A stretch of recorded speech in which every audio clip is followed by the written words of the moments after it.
Hey, happy Sunday, YouTubers. So there's no doubt that people all around the world love animals. And for a lot of different reasons, to the way that they look, to the way that they enhance the quality of our lives, the way they help us mentally and physically, and just because so many animals are just downright awesome.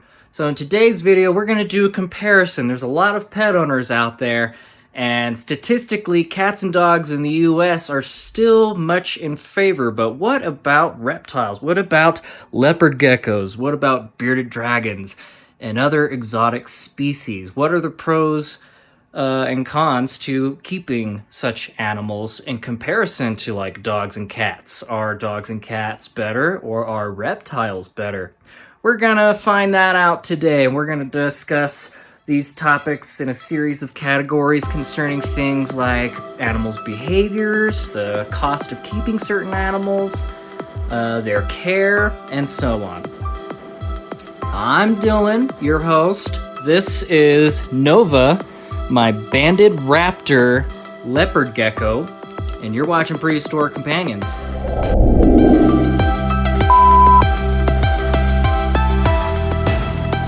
Welcome back. So, yes, we've got little Nova here, and I got 4 different categories that I've just come up with off the top of my head for you guys. We're going to discuss what I got written down here, radness, how cool all these different animals are. We're going to discuss cost, care, and behavior. So there's no doubt that reptiles are stinking awesome. And I'm not dogging on like, no pun intended, on dogs and cats. I love all different animals. Me, I'm more of a reptile guy, obviously. If I had a big backyard and certain things, if I didn't work so many hours, my day job, then I would probably have a dog of some sort, but they just require so much attention and care, daily care, that many reptiles don't necessarily need. It's easier for me to keep reptiles. Even a cat, they're more independent, don't necessarily crave like attention and all that every single day. So I would like a cat eventually as well. But my goodness, there are so many different types of dogs, so there's the perfect breed for every owner, just like the same with cats too. I'm sure there's the perfect feline for everyone as well. I really like the Maine Coons, nice big cats. They're about a $2,000 breed, and they have nice long hair. They don't have fur, so they don't really shed so much, so I like that. I don't like hair everywhere. Being a reptile keeper, I've actually over the years become quite a neat freak and clean. Everything must be really clean and sanitary, for my health and the animals especially.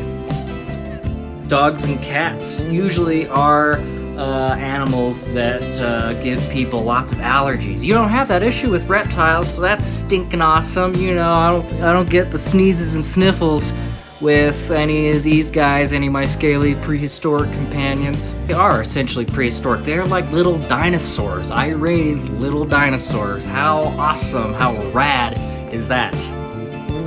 Though most reptiles aren't nearly as intelligent as dogs, I don't think you could ever train your bearded dragon to go fetch the newspaper or roll over. They aren't impossible to train to do some things. Right now I'm currently trying to do voice commands with this leopard gecko, a series of clicking noises to indicate that it's feeding time, or there's certain things, habitual training that you can do with your animals, your reptiles. Monitor species, there's a lot of monitors like water dragons and komodos are actually really intelligent. You can actually train them to do a lot of things. Iguanas, actually I used to have an iguana back in college, and I never trained her to use the toilet, but they are potty trainable. Isn't that wild? One more awesome thing about keeping reptiles, you can build custom like dog houses and cat castles for your animal. You can go all creative and custom and do all kinds of quirky, weird things. I've seen people knit sweaters, crochet sweaters, matching sweaters for them and their dogs or cats, so that's pretty cool. But you can do that with reptiles too. I custom built this tank behind me, especially more this upper part where I keep my female dragon Aussie. I got them on this nice tile that looks like stone, and I painted her a really nice like starry and sunset background in the back and covered it with plexiglass so she doesn't ruin the paint. But you can get all crazy and creative and build really cool environments for your animals.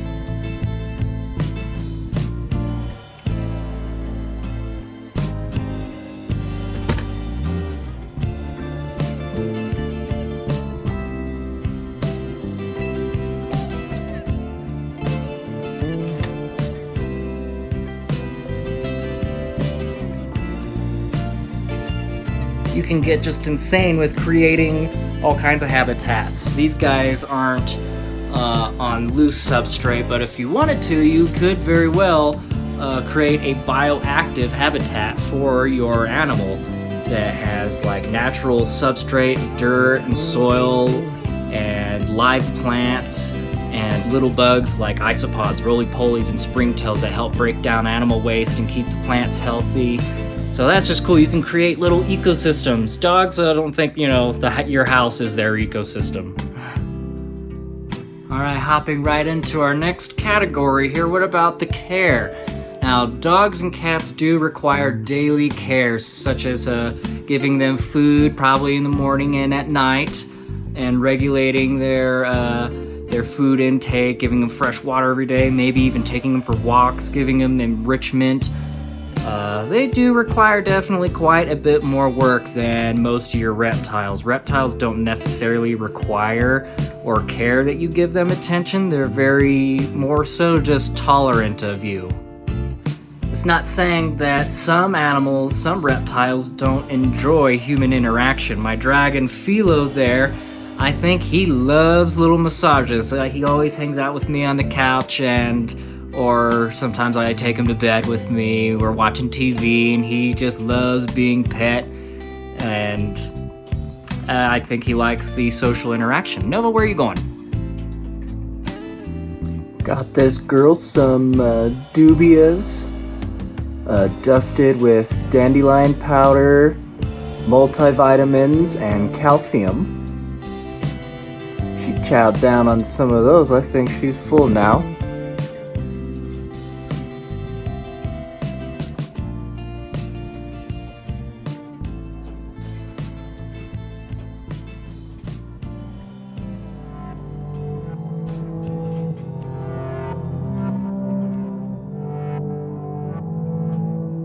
In my opinion, I would think that dog food and cat food would probably be quite a bit more expensive and more regular to upkeep than, saying, feeding reptiles.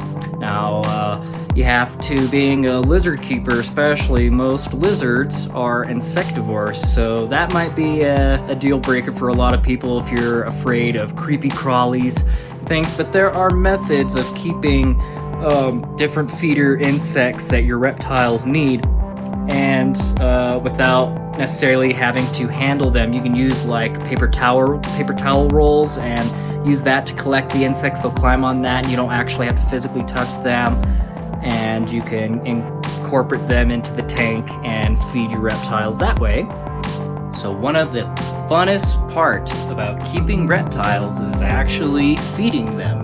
So a lot of people might be deterred by the thought of having a reptile pet because of its more unique dietary needs, such as maybe potentially feeding lizards live insect prey or feeding snakes, rats and mice and stuff. A lot of people may think that that's cruel, and it's not very nice to the mouse or rat, I don't think. But there is the option of frozen thawed, which is definitely a very popular option. That there may be the potential that times while keeping these animals I may have to feed live, especially when I start breeding ball pythons and have babies. You want to give them live mouse hoppers to get them started off and then transition them to frozen thawed.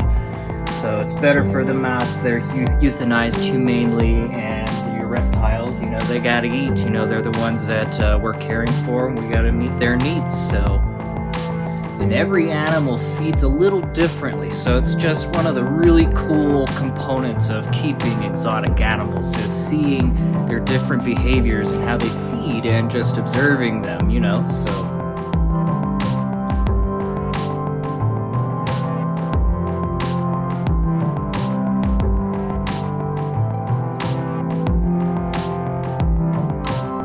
The humidity for this Pueblan milk snake's pretty low, so we're gonna give her spray down, get that humidity back up to where it needs. Ambient temps are good, holding strong.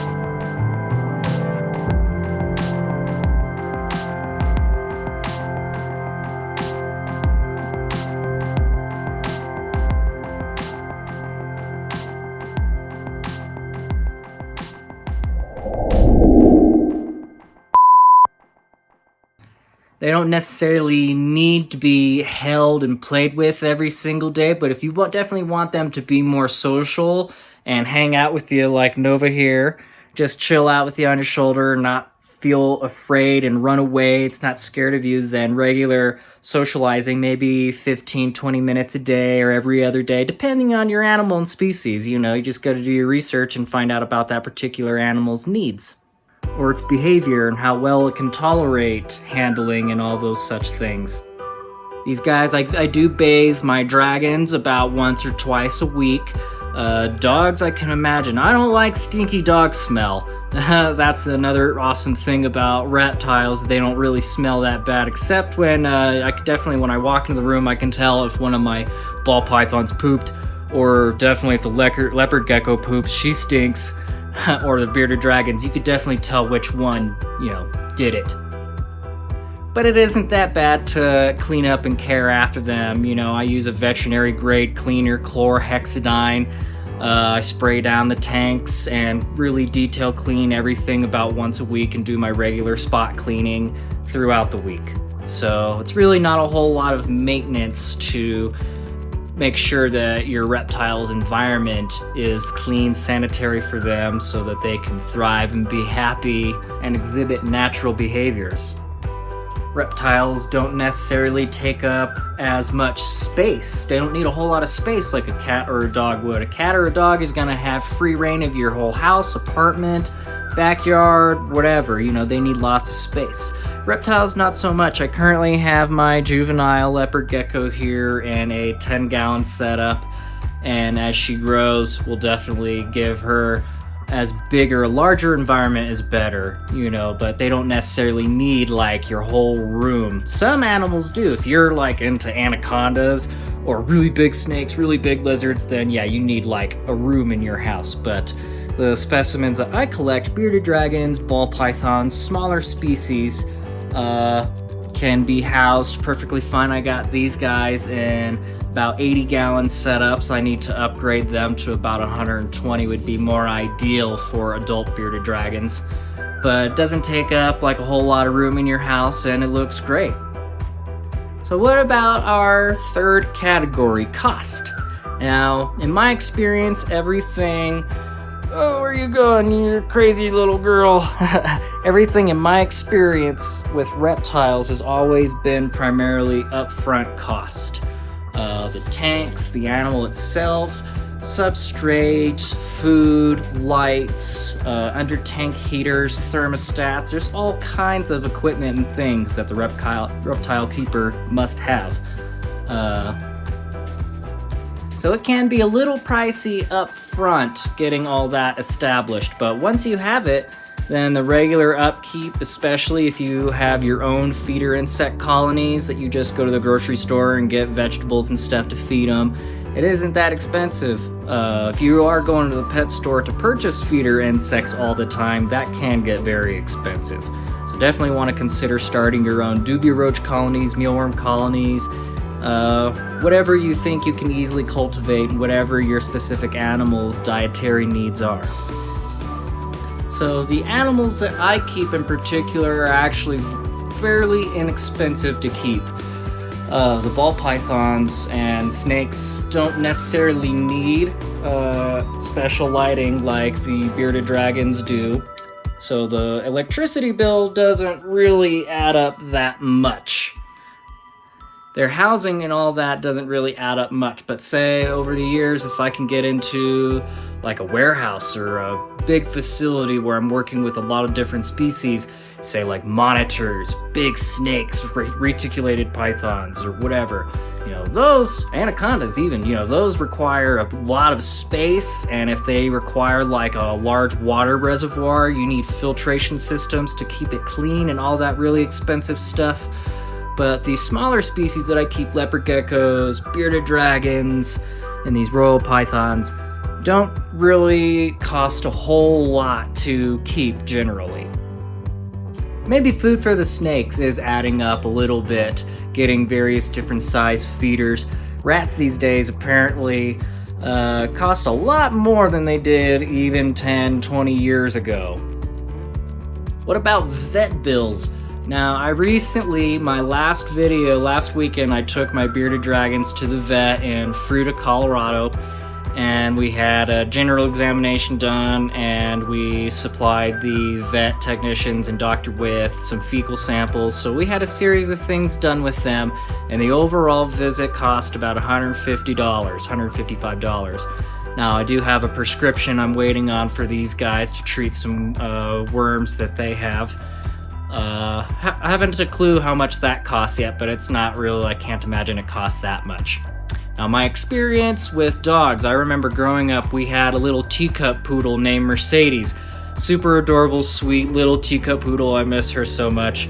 But that little dog was so darn expensive. She was probably a $500 or $600 dog to begin with. I can't really remember. But over the years, gosh, I think my parents must have dumped at least $15,000 to $20,000 into that little dog because she would break her legs, just little fragile dinky dog. And little dogs have typically a lot of health problems. Oh gosh, this little girl's going everywhere. Exploring, huh? It's not to say that definitely if your reptile is experiencing more severe health issues, I'm sure that certain procedures could be quite costly. But overall, I find that reptiles, as far as vet visits, are actually pretty reasonable. There are other things that could add up as far as the overall cost of keeping animals, such as enrichment. People can go crazy buying their dogs all kinds of stuff. I see like all kinds of clothes that you could put on your dog or cat, or special carrier cases for your dog, special collars, all this enrichment or toys and all that stuff. Reptiles don't really need toys. They just need like hides, places to feel secure and safe, but you can enrich them with things like plants and stuff to decorate their environment. And that can add up, definitely. I pamper my beardies for sure. I ordered some hats and little clothes for my bearded dragons off of pamperedbeardy.com, and definitely that could get pretty costly, but since I'm doing these videos and trying to do TikTok videos, it's kind of fun to dress up the dragons in these little hats and make videos. So hopping into our final category, behavior. Now, statistically, dogs especially injure or potentially kill a lot more people every single year than really any reptile species. Me being a mailman, I've come across a lot of dogs. I've never delivered a package or letters and actually feared of being like attacked by like a snake or a lizard or something. They just scurry off from it. They don't want nothing to do with you. Dogs though, yeah, I've gotten my butt almost chewed numerous times. I find with my experience with reptiles, I find once you understand your particular species like a behavior, I feel very much more predictable than dogs. I do understand like a lot of dog behavior, generally when I step out of my mail truck to deliver a package and there's dogs free roaming, I'm a rural carrier, so people don't really lock up their dogs, they just kind of protect the turf. And, I'll stop, I'll listen, and if there is a dog, if he's wagging his tail and super happy, obviously he's a friendly dog. But if they're just standing there, head down kinda, and not moving, tail is straight, you don't trust that dog. I'm not saying every dog is so aggressive. I mean, there are absolute sweetheart dogs, and I love them. They're so much fun and funny animals to keep. And I find that, definitely it would be nice to have an animal that requires more attention and love. The reptiles don't really require that. Like I said, they just kind of tolerate you. Some do enjoy handling, like Philo back there. But, dogs and cats definitely can be a lot more interactive and fun to watch them play with toys and things. So that's a lot of fun. Kind of the downside with the reptiles, they don't really play really at all. Some monitor species actually are capable of play behavior with their owner. Now I find that reptiles generally overall are very well behaved, especially when they're socialized. Probably more so because they're just tolerant and they just hang out. There have been times where I go out on a walk or I'm just in public and people whose dogs aren't necessarily trained that just like people or just whatever, they jump all over you and just want to meet everybody, which isn't necessarily a bad thing, but typically I don't really want dogs jumping all over me. You don't have that issue with reptiles. They don't want to jump all over you. They kind of just want to be put down and be left alone. But it is nice having reptiles that are relatively easy to handle. Her little claws don't hurt that bad. These guys, such little lizards, aren't going to really scratch you up or hurt you or anything. But they're just fun to interact with and observe and just look at their beautiful colorations and patterns. And, dogs and cats, there are so many beautiful breeds too, but I just find that the reptiles and all the really vibrant colors and patterns and the way they look, how big and small they are, or spiky or whatever, is just so amazing and incredible that such specimens could exist in our world. So, all in all, I love all animals. I think dogs and cats are friggin' awesome. I will one day hopefully have a dog and a cat or something. Maybe even something more exotic. I thought a pet skunk would be pretty cool. But I'm definitely a reptile guy. I love my scaly critters. And they're easy to have. Like I said, I work a whole lot of hours and they don't necessarily require all the care and attention that a dog necessarily would need, so they're easier for me to have. And whatever animal that people get really depends on their life circumstances. It'd be kind of wrong if I had a dog and working 50, 60 hours a week and never being home to take it out or give it other enrichment. So the reptiles are a great choice for me. Maybe not other people, but I'm trying to definitely change the perception that people generally have about reptiles. So I want people to enjoy and love and appreciate these amazing creatures just as much as I have come to learn and love about them. Whoa. So I do appreciate you guys tuning in. Hope you guys enjoyed today's episode. Check out, if you guys don't follow and subscribe to Brian Barczyk.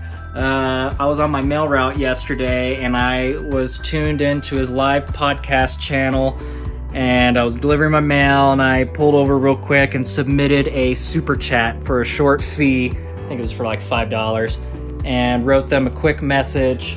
Whoa, God, you are crazy. And Brian is actually who, BHB Reptiles, actually where I got this amazing little girl. I got also a high white Pueblan milk snake from Brian as well.